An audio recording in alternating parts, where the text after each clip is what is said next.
Hello दोस्तों, नमस्कार। कैसे हैं आप सभी साथी? आप सभी का बहुत बहुत स्वागत है आपके अपने परिवार एसएससी लैब पर। तो दोस्तों, आज हम डिस्कस करने वाले हैं कि आरआरबी एनटीपीसी के लिए आप किस तरह से तैयारी करें, इस समय पे आपको क्या करना चाहिए और आपको अपना जो सिलेबस है वो किस तरह से फास्ट करना चाहिए, ताकि सीबीटी 1 एटलीस्ट आपका पहले क्लियर हो जाए और उसके बाद सीबीटी 2 के पास सीबीटी 2 के लिए आपके पास में जो समय है वो इतना बच जाए कि आप आराम से तैयारी कर पाए, है ना।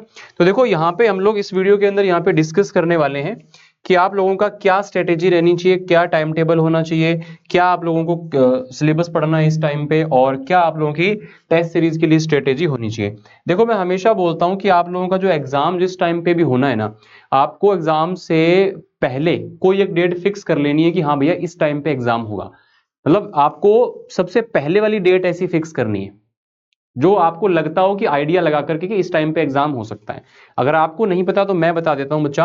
आप ये मान के चलें कि आपके पास में दिसंबर का महीना, जनवरी, फरवरी और मार्च, आपके पास हाईएस्ट इतने समय का टाइम है अगर आप अब से इस चीज को कर रहे हैं तो। समझ रहे हो बात को? आपका मार्च के लास्ट में या फिर अप्रैल के अंदर आपका पेपर होने की पूरी संभावनाएं हैं।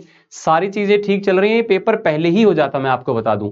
लेकिन यहाँ पर जो अभी कुछ एग्जाम्स और हैं जो टीसीएस ले रही है ना, चाहे वो एसएससी जीडी का पेपर हो, तो उस कारण से आपका एग्जाम थोड़ा सा आगे है, नहीं तो ये एग्जाम पहले होना था। तो आप मान के चलें कि अप्रैल 2025 में आप लोगों का एग्जाम 99% चांस है कि हो जाएगा। पहले तो अपने माइंड में ये चीज सेट कर लो। हो सकता है कि उसके बाद हो सकता है, लेकिन आपको यही सोचना है कि आपके पास 4 महीने का समय है मैक्सिमम, जिसमें आपको सारी चीजें करनी है। अब आपको एग्जाम क्रैक करने के लिए कुछ बच्चे क्या करते हैं, सीधा सीधा मॉक टेस्ट उठाते हैं, और वो भी कंप्लीट फुल मॉक टेस्ट। ठीक है, और वो भी डिफिकल्ट वाला। उसमें नंबर नहीं आते हैं तो वो डिमोटिवेट हो जाते हैं। तो एक चीज यहाँ पे समझने की जरूरत है बच्चा आप लोगों को। सबसे पहले आपको सिलेबस को पढ़ना पड़ेगा, चाहे आप उसे फास्ट ही पढ़ें, एटलीस्ट आपके टाइप्स पढ़े हुए होने चाहिए, मैथ में, रीजनिंग में, जीएस में। चाहे आप उसको फास्ट पढ़ें, लेकिन एटलीस्ट आपके दिमाग में एक बार ये होना चाहिए कि मैंने सिलेबस पढ़ रखा है, तो ऑटोमेटिकली आपका कॉन्फिडेंस भी बूस्ट होता है। उसके बाद में आप लोगों को प्री वाई क्यू पर रिवीजन करना है, यानी कि हर चैप्टर पे आपको 50-100 क्वेश्चन लगाने हैं, जिससे कि आप लोगों का कॉन्फिडेंस भी बढ़े वहां। ठीक है, और उसके बाद में फिर आपका सेक्शनल मॉक आता है, देन आप लोगों को फुल मॉक पे पहुंचना है, ऐसे नहीं। तो आप लोग ये मान के चलें कि आपके पास एटलीस्ट लास्ट में एक महीना तो आपके पास में ऐसा होना चाहिए कि जिसमें आप लोगों को सिर्फ और सिर्फ प्रैक्टिस करनी है। रिवीजन सब उससे पहले कर लेना आपको। तो आप ये टारगेट करें कि आप देखो, अगर आप बिल्कुल शुरू से शुरू कर रहे हो इस टाइम पे, तो आप ये कोशिश करो कि अब से शुरू करके 2.5 से 3 महीने के अंदर आप अपना सारा सिलेबस अच्छे तरीके से कवर कर लें। ठीक है, और अगर आप लोग यहाँ पे थोड़ा बहुत पढ़ चुके हो, तो फिर आप ये टारगेट रखो कि दिसंबर और जनवरी, इन 2 महीनों के अंदर जो सिलेबस पढ़ना है आप लोग यहाँ से पूरा का पूरा सिलेबस इस चीज को पढ़ लीजिए, और उसके बाद का जो समय है आप लोगों को प्रैक्टिस के लिए देना है ना। चैप्टर वाइज रिवीजन और प्रैक्टिस के लिए आप लोगों को देना है ना।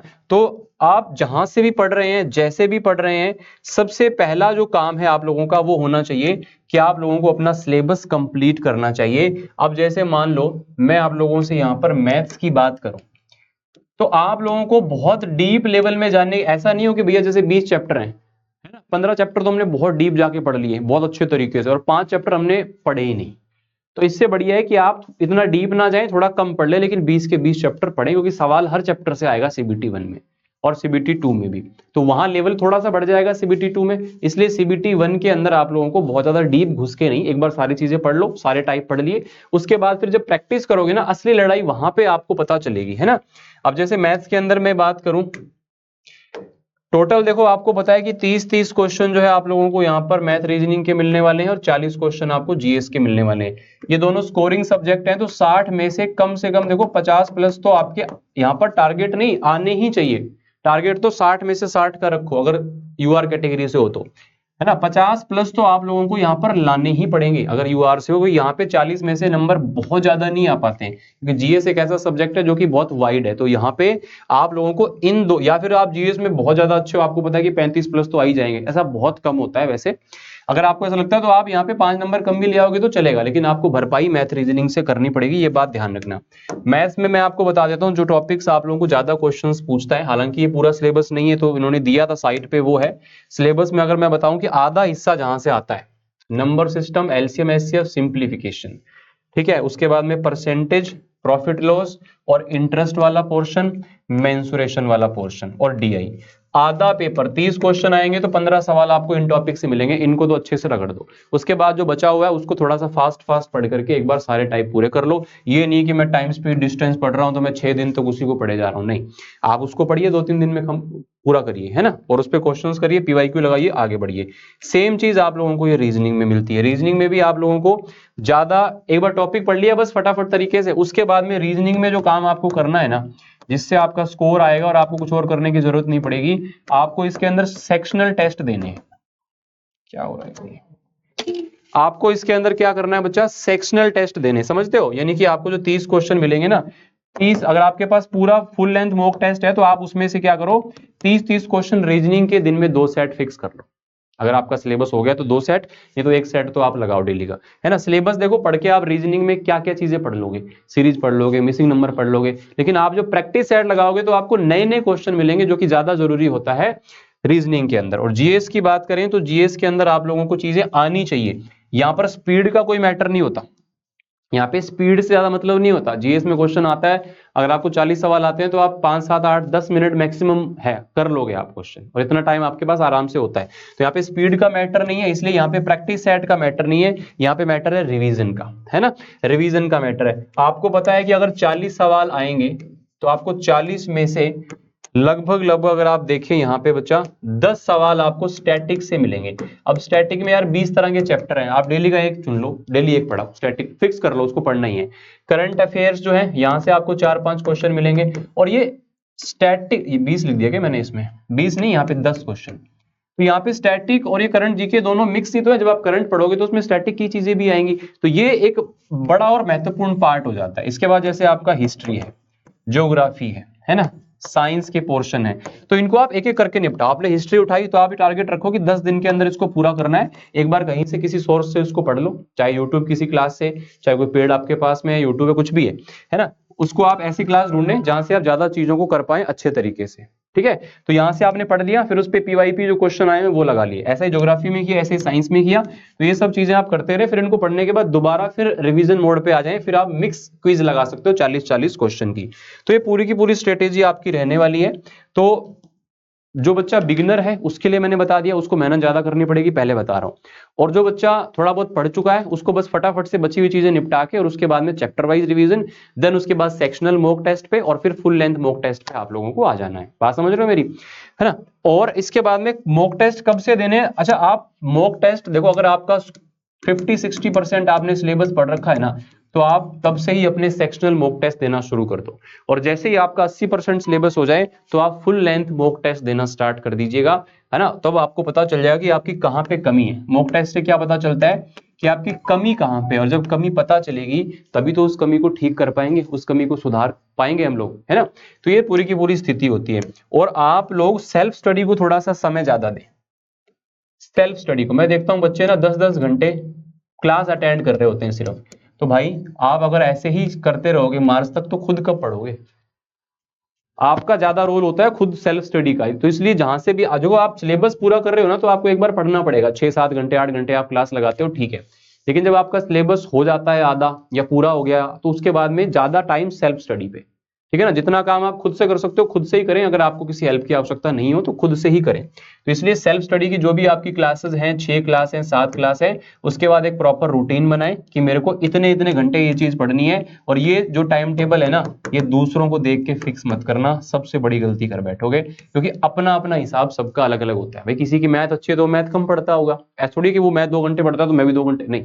आपकी अगर जीएस अच्छी है तो आप जीएस थोड़ा कम टाइम दोगे, मैथ को ज्यादा टाइम दोगे, तो वो अलग अलग डिपेंड करता है। तो टाइम टेबल अपने हिसाब से बनाओ। बस ये है कि इस टाइम पे आप लोगों को जितनी मेहनत आप कर सकते हो ना उतनी आपको करनी है। बाद में रिग्रेट नहीं होना चाहिए कि यार मैंने इतना और पढ़ लेता तो मेरा सिलेक्शन हो जाता।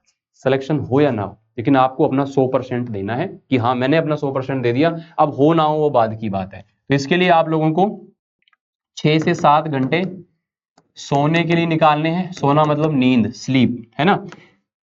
और बाकी आपका जो खाने पीने का समय है, इसके अलावा संडे में आप अपने आप को 3-4 घंटे के लिए माइंड रिलैक्स करने के लिए कुछ बाहर जा सकते हो, या आप अपना कोई गेम खेल सकते हो, कुछ भी आपके माइंड रिलैक्स के लिए, ठीक है। इसके अलावा जितना टाइम बचता है ना, बाकी यार दोस्त है ना, महिला मित्र, सब इनको एक बार छोड़ के और अपनी तैयारी में लग जाओ। पेपर निकल जाएगा, सब अच्छा हो जाएगा, जीवन में सब बढ़िया रहेगा, सब आपके पास आएंगे, ठीक है। तो और मेरी मैथ्स की क्लास चलती है, अगर कोई बच्चा पढ़ना चाहता है तो 1:15 पे मैं रेलवे के लिए मैथ्स पढ़ाता हूँ। सभी एग्जाम्स के लिए टारगेट है, एसएससी वाले बच्चे भी इसको देखते हैं, बाकी रेलवे के लिए फोकस रहता है। चैप्टर वाइज पढ़ा रहा हूँ, सारे चैप्टर पढ़ा रहा हूँ मैथ्स के, बीच में प्रैक्टिस सेट भी कराता हूँ, तो आप जाके प्लेलिस्ट भी चेकआउट कर सकते हो हमारे चैनल के ऊपर, ठीक है।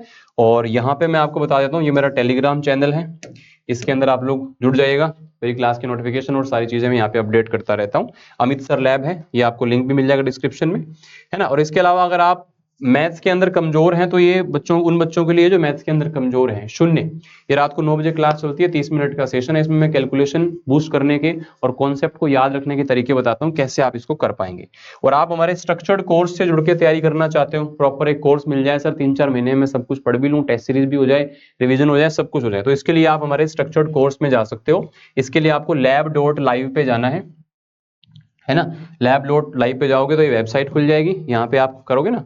अगर आपका प्लान आ गया, अभी मेरे को 1 साल तैयारी करनी है एसएससी की या रेलवे की, तो यहाँ पे महापैक का ऑप्शन होता है, जैसे रेलवे का महापैक है ना 2999 का, तो ये आप लोगों को पूरे 1 साल तक आगे कोई भी कोर्स लेना नहीं पड़ेगा, चाहे एएलपी, टेक्नीशियन, एनटीपी, सब इसमें आ जाएगा ना। इसके अंदर आप लोगों को टेस्ट सीरीज वगैरह सब मिल जाती है। अभी ये प्राइस इतना है, बाकी जिस समय आप इस वीडियो को देख रहे होंगे उस समय पे मैक्सिमम डिस्काउंट आपको मिल पाए, इसके लिए मैं आप लोगों को एक डिस्काउंट कोड बता रहा हूँ। ये मेरा डिस्काउंट कोड है, इसको आप यूज करोगे तो आप मेरे से भी कनेक्टेड रहोगे, मेरी आपके साथ में जो मेंटरशिप है वो आपको मिलती रहेगी, और साथ में आप लोगों को यहाँ पे जो है डिस्काउंट भी एक्स्ट्रा मिल जाएगा, है ना। सिंगल कोर्स के लिए क्या करना होता है, लाइव कोर्स पे यहाँ पे जीएस का सिंगल कोर्स है, एसएससी का फाउंडेशन कोर्स है, ये आपका रेलवे का फाउंडेशन कोर्स है, ये आपको मिल जाएगा, है ना। कोई भी प्रॉब्लम परेशानी हो तो आप टेलीग्राम पर या फिर मेल पे मुझसे कनेक्ट कर सकते हो, ये यहाँ पर आप जुड़ सकते हो, ठीक है। आज के लिए इतना रखते हैं। अगर आपने यहाँ तक वीडियो देखी, आपको हेल्पफुल लगी है तो चैनल को सब्सक्राइब कीजिएगा। मिलते हैं आप लोगों से अगले सेशन में। Thank you so much.